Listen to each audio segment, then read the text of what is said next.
예, 그럼 아까 그 얘기 좀 계속 좀 들어보다. 어디까지? 창업자께서는 그러면 소에서 일어나고 그 이후에 현장에 직접 오셨습니까? 아, 그런 오셨죠. 그 언제쯤 오셨죠? 그게 이틀 후인가 3일인가 뭐 어떤 정확한 날짜는 기억나는데 하여튼 그거 수습은 그렇게 해서 됐고 예. 그 다음에 사우디 정부가 생각보다는 우리가 정리정돈이 무척 난장판인 줄 알았더니 불타고 그런 것도 다 갖다 한때 이렇게 가져오니까 깨끗해졌어. 현장에 무슨 난동이 있었나 할 정도로에 그거는 평소에 우리 창업자 정리정돈을 하도 강조를 하셔가지고 우리는 그냥 아주 귀에 박아서 그런지 그걸 했는데 내가 보기에는 야 참 잘해놨다 그런 거. 그 다음에 이제 방송시설이 파괴 안 돼가지고 그걸 다 해가지고 국내에도 수습하는데 실마리가 됐고 유영수 대사님 왔을 때도 유영수 대사님도 와가지고 또 그거 하면 근데 그때는 이미 완전 큰 줄거리는 다 정리가 됐었던 거고 그러니까 유영수 대사님은 그거에 대해서 저에 대해서 어떻게 고맙게 얘기를 했으면 저 가끔 만날 때마다 칭찬해 주셨는지 거기 있었던 분들은 또 그러다 보면 같은 동료들에도 피신은 나도 피신 안 할 수 없었어요. 네. 그러나 우리는 이제 이렇게 군대에서도 그렇고 이제 솔선수범하고 이건 뭐 내 몫이다 하고 이제 저걸 해서 그렇지. 나는 그래도 이 피하셨던 분들을 탓한다든가 그런 건 전혀 그런 뜻은 없고 그러나 그러셨던 분들은 이제 또 미안하지. 네. 그리고 자격지심이 생기잖아요. 그러니까 내가 보면 나는 그런 표현을 나 이런 얘기를 이렇게 자상하게 한 적이 없어요. 이제는 이제 하더라도 모두가 이해를 하고 네, 무슨 뭐 그때는 하여튼 죽기 살기 같은 것도 하고 이게 나라비고 이거 뭐 하여튼 전쟁하는 기분으로 다 난 했던 기억이 나고 그건 내가 아까도 얘기했지만 내가 ROTC라는 그 장교 시스템을 초기에는 우리도 장교의 그 책임감이라든가 그런 게 일시 출발하지는 않았어요. 근데 근무를 장교로서 복무를 하고 나와서 보니까 나도 모르게 솔선수범이라든가 애국애족에 대한 그 마음이 상당히 정리되지 않았나 이런 걸. 그래서 나는 ROTC 하는 분들은 아는 분들에게 그 권해라면 아주 강력히 권해요. 그건 아주 절대 밑가는 일이 아니다. 그럼 창업자께서 오시가 직접 근로자를 만나고 했습니까? 그럼 그랬죠. 그럼 그 이후에 조금 우리 근로자들이 요구한 요구 조건을 좀 더 줄여줬습니까? 안 그러면? 이제 요구 조건이라는 게 임금 뭐냐? 인상이니까. 아니 임금 인상이 아니라 아까도 말씀드렸듯이 우리는 그 시스템을 하려고 그러는데 공사가 본궤도에 안 올라갔기 때문에 그걸 못한 거지. 그렇게 하면 적잖아요. 그러니까 당연히 하는 거야. 다만 시기가 무르익질 않아가지고 그거 옆에 이제 또 동아건설이 그렇게 비교 대상이 되니까. 비교되니까 근로자들도 열불 나지 뭐 자기네들 와서 근데 그분들이 조금만 인내를 했어요. 그리고 우리 중기공장장이 보고서 그냥 입맛 답답해서 하신 건데 거기서 조금만 서로 이해를 하고 완충을 가졌었다면 그렇게까지 안 했죠. 그것이 있은 다음에 해외 근로자에 대한 기본 계약서가 막 변경이 되고 새로 만들어지고 그 역할도 많았어요. 그래서 그 사우디 정부가 마침 우리를 퇴출을 안 시킨 거는 큰 공사를 책임 있게 잘 시공도 했다. 그 다음에 실제 사우디 정부에 피해를 안 줬다. 그러는 한동이라는 건 거기선 있을 수 없으니까. 그런데 와서 보니까 흔적이 별로 없더라. 뭐 이런 것이 난 그거 잡게 그리고 정부에서도 될 수 있으면 유영수 대사도 역할을 아주 충분히 잘하셨고 거기에 또 뭐 현장 가는데 그 사람들 대동하고 들어와서 막 그쪽 안기부 사람들 막 와서 분위기 다 가져갔겠죠. 그러나 사양을 했고 그런 것이 다 지나고 보니까 그거 참 지혜로웠다 이런 생각이 들어요. 그럼 우리 구세께서는 우리 사우디 있다가 국내는 언제 들어오셨습니까? 뒤로 보니까 현대건설 근무하다가 현대중공업으로 또 옮겼었는데. 네, 그거는 이제 그러고 이제 난동이 있은 다음에 정신적으로 이제 패닉 현상이 왔다. 그러니까 뭐 하여튼 그렇게 판단하신 것 같아. 그리고 회장님께서. 네. 너무 고생을 했으니까 좀 쉬게 해다. 그래서 이제 롯데신데 막 그러지 않아도 이제 중국 나간 지가 한 2년 돼 가니까 이제 네. 그래서 들어와 가지고 이제 해외 건설 본부장을 이제 주로 했었죠. 그래서 그럼 중공으로 옮겨서 중공업에서 중공업으로 옮긴 거는 한참 후고. 한참입니까? 그 전에 내가 이제 그렇게 들어와 가지고 한라건설을 먼저 갔지. 한라건설을 먼저 가시는 거예요.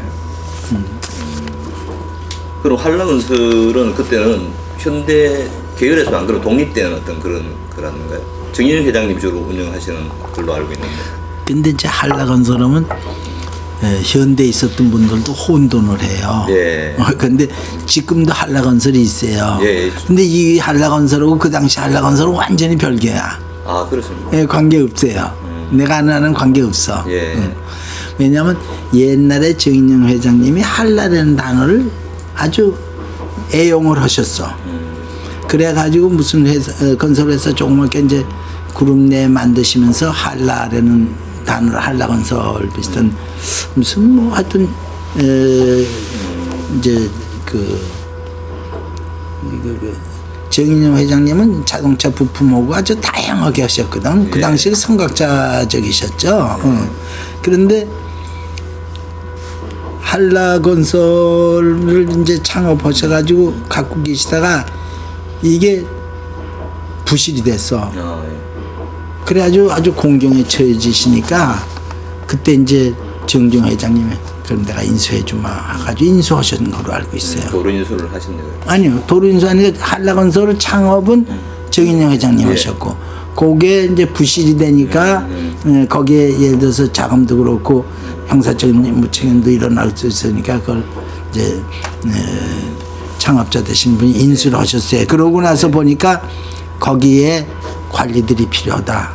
그래가지고 저도 이제 현대건설이 있었지만 이제 글이 이제 가서 그 좀 궤도 언론화. 그래서 그 당시 여러분들이 갔었고, 그 당시 그게 이제 당초는 이명박 사장님도 사장을 했고, 장우주 사장님이라고 계셨어요. 그분도 사장을 좀 하셨고, 그런데 그분은 또 이제 건설을 잘 모르시는 군 출신이시기 때문에, 그래가지고 뭐 질문하고 보니까 현장 파악을 전혀 잘 안 되시니까 우리들을 이제 대량단 넣어서 그때 이제 하여튼 하나의 개선하는데 전문가다 뭐 약간 이제 그 캐리어가 있다 이렇게 이해를 하셨던 것 같아요. 그래서 갔는데 그것이 나중에는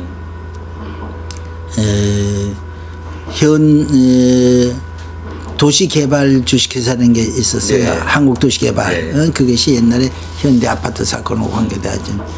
그 회사하고 한라하고가 합병을 했어. 아, 예. 합병한 것이 오늘날 그 현대산업개발이야. 그래가지고 그것이 이제 정생 회장님 산하로 다 들어갔죠. 그랬던 걸 다 기억이 납니다. 그래서 그 이후에 한라라는 저 상호를 정인영 회장님이 다시 창업을 하셨어. 그래가지고 오늘날 한라건설은 그거하고는 그래서 관계가 없는. 그제는 관계없다. 그러면 중공업은 대충 몇 년도에 옮겨졌나요? 80년대 중반입니까? 네. 80년도 그 전에 이제 그래가지고 한라건설에 있다가 그 다음에 이제 기업 내에서 이렇게 전환 배치하는 거 보면 한 서너 가지 패턴이 있어요. 하나는 전문가적인 사람이 필요해서 캐리어 있는 사람을 가져가는 경우도 있고, 또는 구조조정의 한 역할로다 이선으로 물러나는 경우도 있고, 이제 그런 것도 있고, 또 하나는 이제 이 제도 개선을 위해서 이 사람보다 더 효율 있는 사람이 있다 할 때 또 이제 그렇게 하는 건 있는데, 그 당시 이제 그 한라건설 갈 때는 다분히 이제 그 전문가적인 이제 그거를 갖다 요구해서 했었고, 그 다음에 인천제철로도 된 것도 있어요. 근데 인천제철은 본래가 인천제철에 박경진이라고 있었어요. 아마 동기인지 몰라. 그것도 아주 활동적이고 이제 그랬던 분이 계셨는데 그분이 인천제철을 맡았는데 그 산하에 무슨 문제가 있었냐면 현대중공업이 조선업 아닙니까? 네. 조선업의 그 조선업계 분위기가 무슨 분위기가 있냐면 조선업을 하시는 분들은 선박 해체를 해야 된다.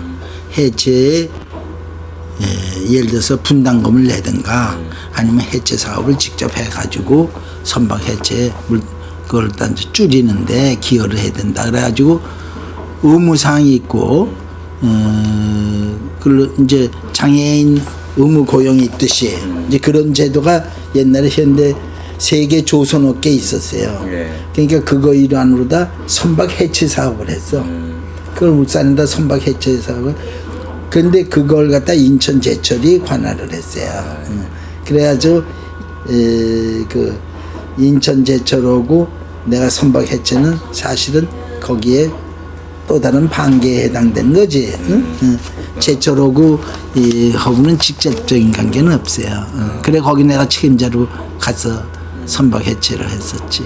그럼 그 현대 강관과 인천제철은 또 그러니까 강관하고 그것도 관계는 전혀 없어요. 저가 인천제철 관계 없듯이 강관은 뭐냐면 파이프 원자재를 갖다가 스파이럴 파이프라 하지 이제 대구경 파이프도 파이프 만드는 회사였었거든. 그러니까 그 원자재는 포스코라든가 인천제철도 공급을 했을 것 같아요. 그다음 동국제강 뭐 이런 데서 온 거지. 그거는 파이프 회사이기 때문에 인천제철은 그렇게 원자재 공급을 좀 원활한 거 있었는지 원자재도 그런 코일까지 나왔는지 모르겠어요. 지금은 이제 현대제철이 있어가지고 지금 이제 또는 여전제 코일이 나와가지고 그걸 다 이제 만들지만 그 당시는 대개 이제 후판 정도 저거지. 그리고 강관은 완전히 그 파이프 회사입니다. 그리고 철근 공장도 뭐 갖고 있었습니다.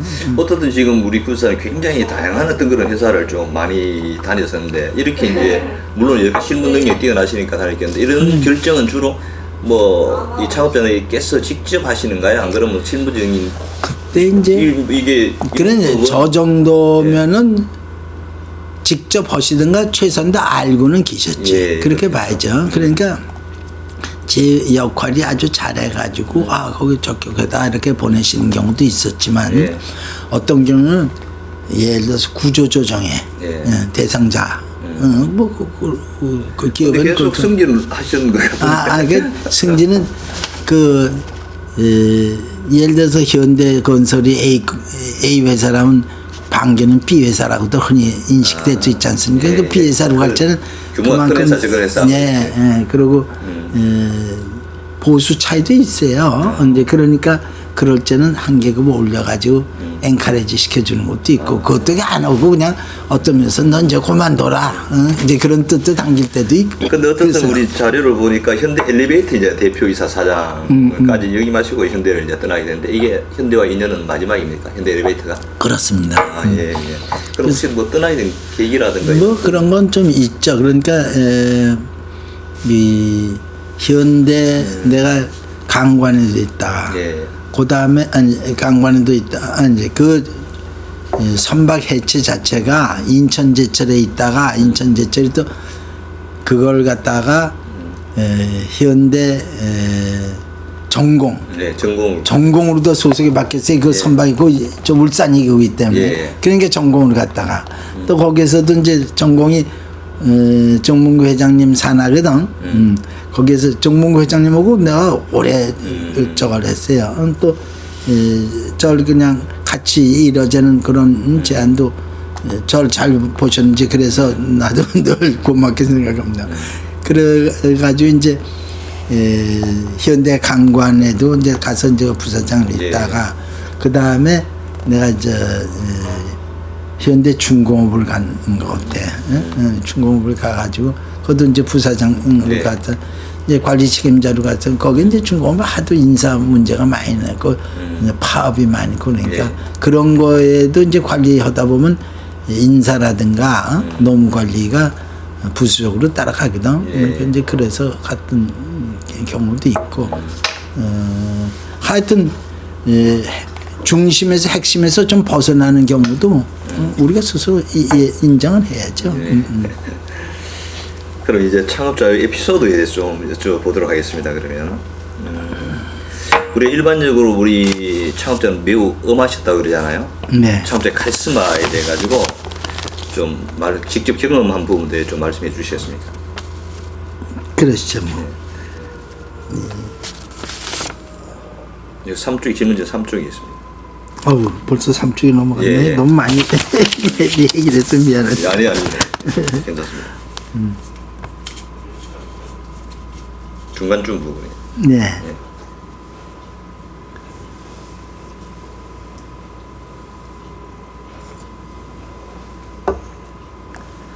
그게 이제 그러니까 지금 많은 사람들이 예를 들어 가지고 굉장히 저돌적이고 막 네, 아주 네. 밀어붙인다 이렇게 평가를 네, 하시잖아요. 네, 직접 뭐 경험해 보시니까 좀 어떻습니까? 이제 카리스마에 대해서 네. 말씀하신 거죠. 전 이에 대한 에피소드라 할까 저 있는데 제가 이제 그 태국에서 3년을 근무를 하고 예. 그 당시엔 휴가도 한 번 없었어요. 그 당시 이제 조건이. 그리고 이제 와가지고 아까 말씀드렸던 남태령에 있는 그 관악 공장장을 예. 할 때 이제 그 명 회장님이 거기를 자주 오셨어요. 관악 공장을. 예. 그 보통 일주일에 한 번 오시다가 이제 그 횟수가 빈도가 높아지셨어. 예. 그러더니 그때 이제 거기가 제가 거기에 공장을 세운 지 2년도 안 됐는데 제가 8번째 간 사람이에요. 예. 그 앞에 분들이 되게 다 6개월을 못 남겼어. 어떤 분은 좀 오래 있을 것 같았는데 교통사고로 떴죠. 그래서 제가 8번째 한데 그야말로 이 8번째 온 사람은 얼마만큼 견딜 거냐 이제 그게 관심이었던 근로자들 얘기를 들으면 그런 것도 있어요. 근데 하여튼 저는 깜짝 놀랐어요. 어떤 날은 아침 저녁으로 오셔. 그래가지고 아침에 와서 지시하고 제가 이제 딴 일이 바빠가지고 안 쳤다고 오후에 와서 그거 지시한 거 안 했다고 어찌나 눈물 나게 질책을 하시는지 이건 나 이제 이거 내가 우리 회장 창업자의 마음을 떠난 거 아니냐. 그리고 나도 이제 나도 이제 회사 떠난 각오를 해야 되는구나. 이제 그랬는데 저 빠르세요. 제가 딱 봤더니 근데 그때 거기에 이제 그 우리 김영주 상무라고 계셨어요. 그분이 또 왕상무라고도 이제 우리가 호칭도 했습니다만 일선에 계신 분들에게는 아주 존경을 받던 아주 그런 해박한 이제 경력을 갖고 계시죠. 이제 현장 경험에는 그분들은 이제 또 거기 와서 그걸 봐주라고 그랬어서 그 김왕사모님도 자주 오시고 이제 근데 한 번은 석산 밑에다가 이 차감기들을 쓰는 에어탱크 시설을 하려는 얘기예요. 그 에어탱크를 가까이 놓으면 차감기 압이 좋아지고 그런 건 있지만 그 돌이 무너지면 그건 위험해서 그거 못 하거든. 그리고 물을 이제 순행시키니까 물을 멀리 쓰면 안 되니까 그거는 개울가에서 한 100m는 안 돼, 한 7, 80m 더 밖으로 내는 게 좋겠습니다. 개울에. 그랬더니 거기다 하라는 말씀이에요. 그래서 제가 보기에는 상당히 도저히 안 돼서 그랬더니 시키는 대로 하라고 그러세요. 그래 이제 김상민한테 이제 호소를 해서 이건 어떻게 생각해? 나도 네 말이 맞긴 한데 그래도 무슨 뜻이 있으시지 않겠냐. 저는 그때 깜짝 놀랐어요. 이분이 신앙 비슷한 걸 갖고 계시구나. 그래 이제 그리고 옮겨놨어요. 그 지정된 장소에다 그 6개월 못 가서 그거 뜯을 수밖에 없었어요. 그러나 말씀하신 걸 갖다 네가 듣느냐 안 듣냐.